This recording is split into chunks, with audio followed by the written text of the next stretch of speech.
WWE very aggressive about re-signing talents. Plus, we have the backstage reaction to a new WWE talent revealed.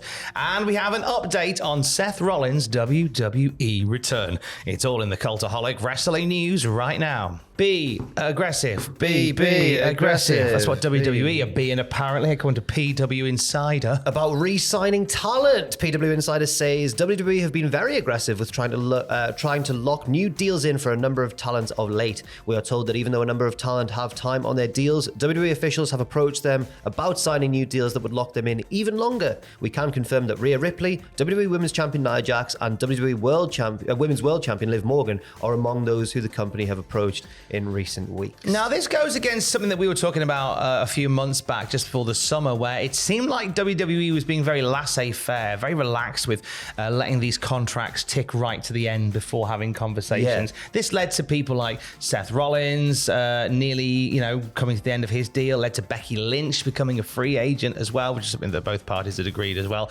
And a few other people let those contracts lapse. Chad Gable's contract. He was in the middle of a crucial storyline at the time as well. Yeah, he was like smack dab in the middle of an IC title feud with Sami Zayn, and his contract ran out, as was reported to us. So this is a different strategy. I think it's a good strategy to have, to make sure if you've got those big key talents, let's not play silly buggers. Let's lock them in and stop them going, not just to another wrestling company, because it's not just about wrestling companies competing anymore. It's the same way that how, like with radio and television, you're not just against other radio programs and other television programs anymore. You're up against media in general. Right.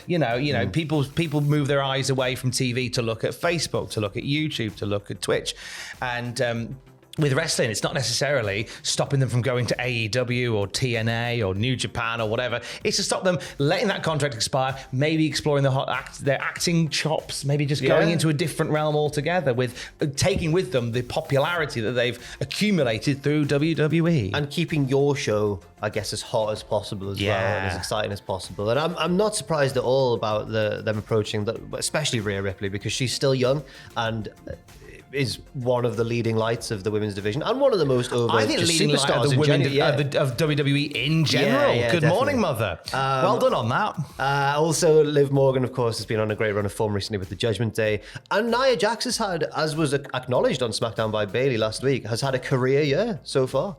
She's doing the best stuff, I think, of her career, and has genuinely improved, because Nia used to get a lot of flack not that long ago, of course, but I think she's clearly put a lot of work in just getting better in the ring. And now you watch a Nia Jax match, you think, oh, who's going to topple this monster? Not, oh, that was rough. Yeah. You think that less and less now. No, but full credit to her, though. Yeah. That is all down to Lena Fernene putting the graft in. 100%. And making that happen. And, you and I and others at Cultaholic was outspoken as anybody about, like, is Nia Jax dangerous? I think we might have even done a video about it. Yes, possibly. But you know what? I am more than happy to be served a big plate of crow when it comes to Nia Jax, who has genuinely got a lot better. And fair play to you, because that's what it's all about. And if this means that you get locked into these wonderful big deals with WWE, then fantastic work. Fair play to them. Fantastic. And fair play to WWE for recognising we probably shouldn't let these people like their contracts run down. We should probably keep a hold. Behind the scenes, they're recognising some real hard work from a new WWE talent, aren't they? Yes, Fightful Select report, as indicated by PW Insider,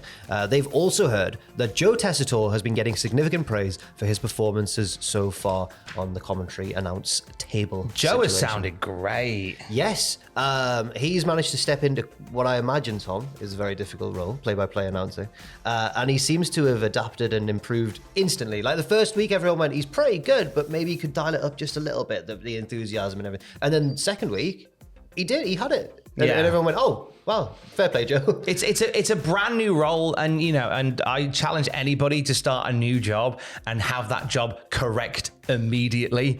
Absolutely not. No one does. And I think Joe came in, he was really good, and there was a few things that we went, oh yeah, like you say, dial it up a little bit, maybe do a little more of that and do a little less of that. And every week he's just getting he's getting better and better and better and better. And the big telling point was with my good lady Alex, I might have mentioned this on either a news video or a live reactions, whereby she heard Joe and she went, I really like his voice, and that would make me want to watch more. And Alex isn't a big wrestling fan, but she recognised, actually, I really like Joe's cadence. And that's buying me into it. Fair enough. And if other non-wrestling fans might listen to that and go, oh, I like Joe, like, then that's surely something, isn't it? Yeah, absolutely. There's something to it as well as that. But no, a lot of love backstage for Joe as he continues on his maiden voyage on the Raw roster. I believe he's moving to SmackDown in the new year. Yeah, just before the Netflix deal for Raw, isn't he? I think they're shuffling things around just before the Netflix deal begins. But by the looks of it, he's going to just do well whichever brand he's on. So that's good to know. When are we seeing Seth Rollins back on Raw, though? That's the big question we've been asking ourselves. I think we've had a little indication, Jack. Maybe, because we mentioned on our previous news video today, which you can find on the channel now, amid the excitement of the Saturday night's main event return, a poster for that show has been released featuring Cody Rhodes, Liv Morgan, Roman Reigns, Bianca Belair, and Seth Rollins.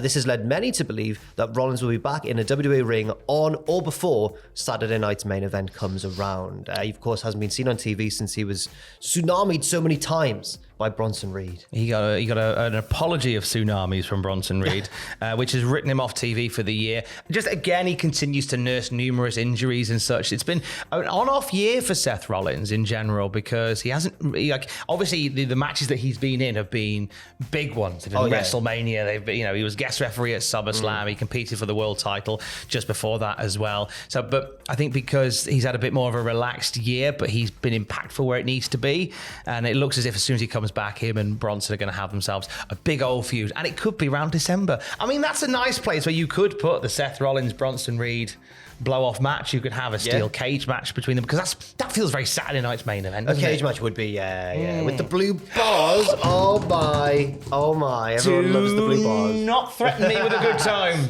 Do not threaten me with a blue barred good time. Okay. Oh, those blue barred cages! One could salivate. Something about.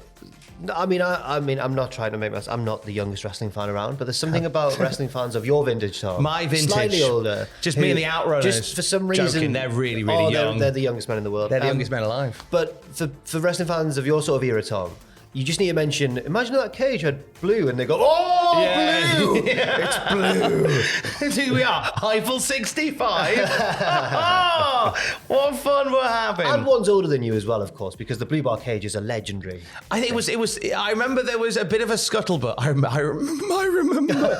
It was because obviously, in the NWA days, you had the wire mesh cages, and they were medicine, and there'd be blood, and there'd be and these blue bars came, and everyone, they're rubbish. There's no one's gonna bleed to death on those, but they look great in a toy box. They do, and they look great on TV as well. And they look great on TV as well. People can see much better through them. So give us Bronson Reed and Seth Rollins in a blue bar cage, you absolute cowards. Speaking of Bronson, we saw him throw a fan at Braun Strowman on Monday Night Raw. That fan has been identified. We'll give him some love. As Nessie Hendricks. He's worked previously as a security guard for Paul Heyman on a segment on Raw. He revealed his identity online using the Fresh Prince gif of him being thrown out of the house. He has a YouTube channel called Nessie Vision. He hasn't uploaded in about a year, but I'll give some love to Nessie Hendricks, who there's a particular angle of that shot where it just looks like Nessie is hitting Braun Strowman with a diving shot clothesline. It's wonderful. He's making a name for himself. No, it was a really good moment, and fair play to Nessie Hendricks for doing that. Fair flipping play to you, and fair play to you for joining us today. And for the latest wrestling news at any time, you can check out cultaholic.com. Stay safe. Love you. Bye.